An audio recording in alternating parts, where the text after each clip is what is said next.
A number of people today have, in my words, how I've heard it, talked about having a battle with stakeholders and a bit of a war with stakeholders. So if you look at the people who are experts at it, which is the military, the one thing they do is gather intelligence. So my question to you, which I'm not going to expect an answer to right now, but I will be talking about, is how do you actually gather intelligence about your stakeholders? How do you build that body of knowledge about your stakeholders and move it forward so that it's ever growing and ever increasing? Because at the end of the day, if you're going to deal with them, you've got to know about them. I'm going to have a quick look at what a stakeholder is. You know who your stakeholders are. I don't.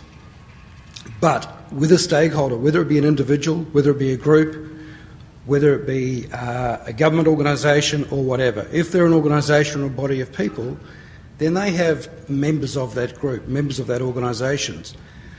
So stakeholders come with things like geography. They have lots of ways of communicating with you and with everybody else. They ask questions of you. They whinge and complain and whine. They send you documents. They expect documents back. They ask for money. Something a lot of people don't spend a lot of time looking at is something called demographics. What are the demographics of our stakeholders? Almost lay a bet a lot of you don't do it. But it's an interesting way of dissecting who they are, what they are, and it comes back to what we do with the data. We make promises to them, commitments. They turn up to consultations, meetings, town halls, whatever term you want to use, and they have relationships. They have many relationships. They have family relationships, work relationships, professional relationships. And that's all about the data.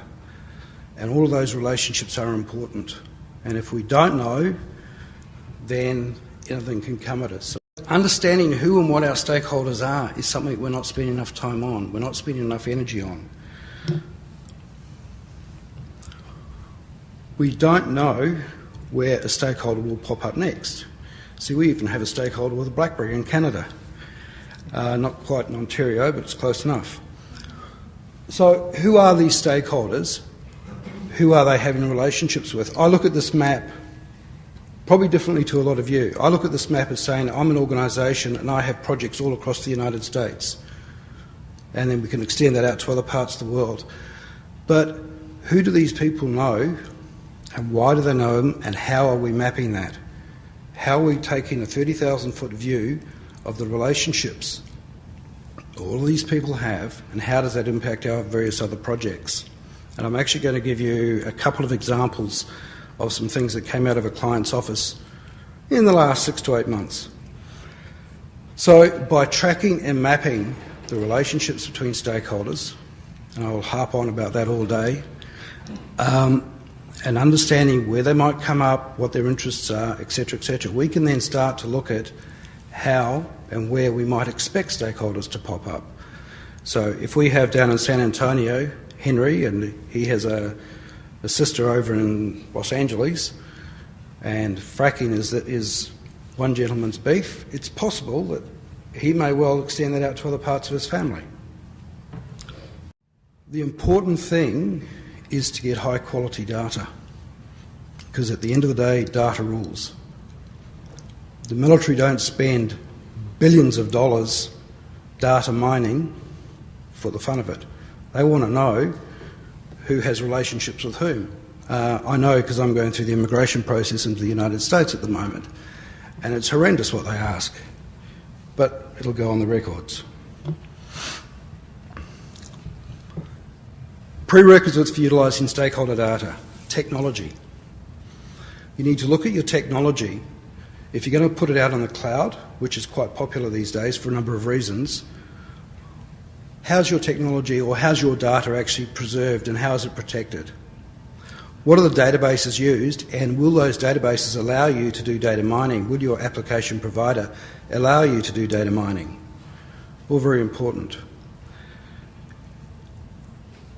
A new set of attitudes and skills and a business understanding needs to be engendered into the people who do the work. An example is I was with a client a little while ago where someone said to an SVP, no, you can't have that information because that's my stakeholder. It's a known fact that Facebook is now the third largest community in the world. Twitter, I believe, is number 6. I think number 4 is the United States. The one thing all of these organisations do is they spend an immense amount of time measuring data. They're almost in the same business as you, almost, in that they have communities. They're trying to get communities on side. They're trying to get the communities to approve of what they do. They're trying to get communities to work with them in some way. Kind of sounds familiar. But what they are doing, and I'll be brave and say I doubt that a lot of people are, is they're spending an immense amount of time measuring data, looking at data, evaluating data, doing what-ifs, etc., etc. What happens if Facebook changed the front end of their screen, their data entry stuff? It pisses a lot of people off.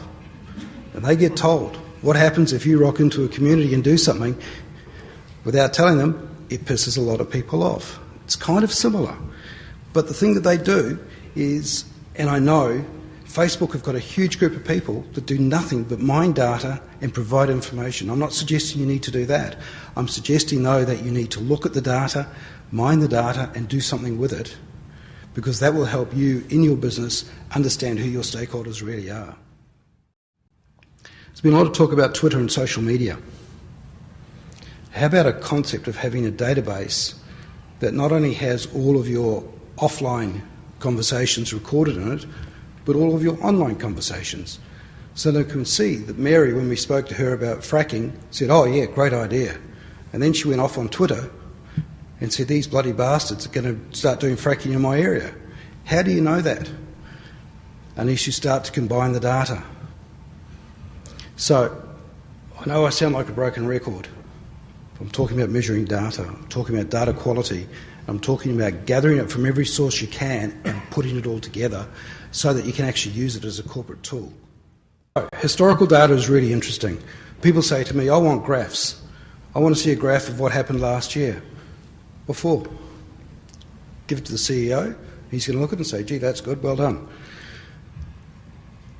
It is only interesting historical data. Real-time data is where the real business is. Real-time data is where you can actually make a difference corporately and to grow your business in terms of your relationships with your stakeholders. You need to make data work for you. So if you have relationship managers, let's just say hypothetically a relationship manager for Greenpeace. Now he's based in Washington DC and someone down in Eagleford talks to Greenpeace. He might be interested. The chap up in Washington DC, this Greenpeace are down in Eagleford. That's his job, to have the relationship. If he doesn't know, he can't do anything about it. Oil companies and a lot of other big companies spend a lot of time really looking at data. They look at their well data in minutiae. I'm not suggesting you need to go to minutiae, I'm suggesting that you need to take a step towards that. The relationships between stakeholders and their spheres of influence can have a huge impact. I saw it firsthand back in a little place called Australia. We beat them in the rugby, so they don't count any longer until next time.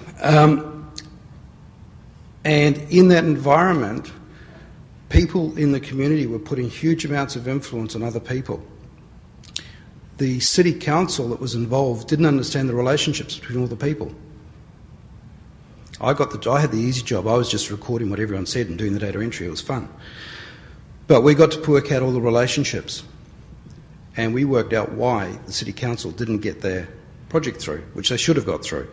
And it was because they just didn't have a clue. They weren't using data. Data changes. It's like putting a stamp on a stakeholder and say, this guy hates us. A lot of people say, I want to stamp a stakeholder. But stakeholders change. They get older. They probably get conservative in their old age. They change their values.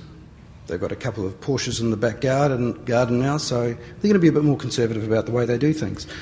So yes, granted, the baby boomers are responsible for a lot, but at the same time, you need to understand that they do change. and who they impact changes, and that needs to be measured as well. I think we pulled some of this information out from a McKinsey Quarterly, which actually I was going to spend a lot more time on, but I thought that might bore you to death, so I didn't. Back in 2006, my wife wrote an excellent paper on post-consultation and the real value of information. Happy to make that available. It needs to be updated a little bit, but she was rabbiting on about data back then, and I said, "You're crazy." Anyway, she wasn't. She's right. So for me, I'm going to say thank you for your time. Think about your data. It is worth thinking about. And it's almost time for drinks. Thank you.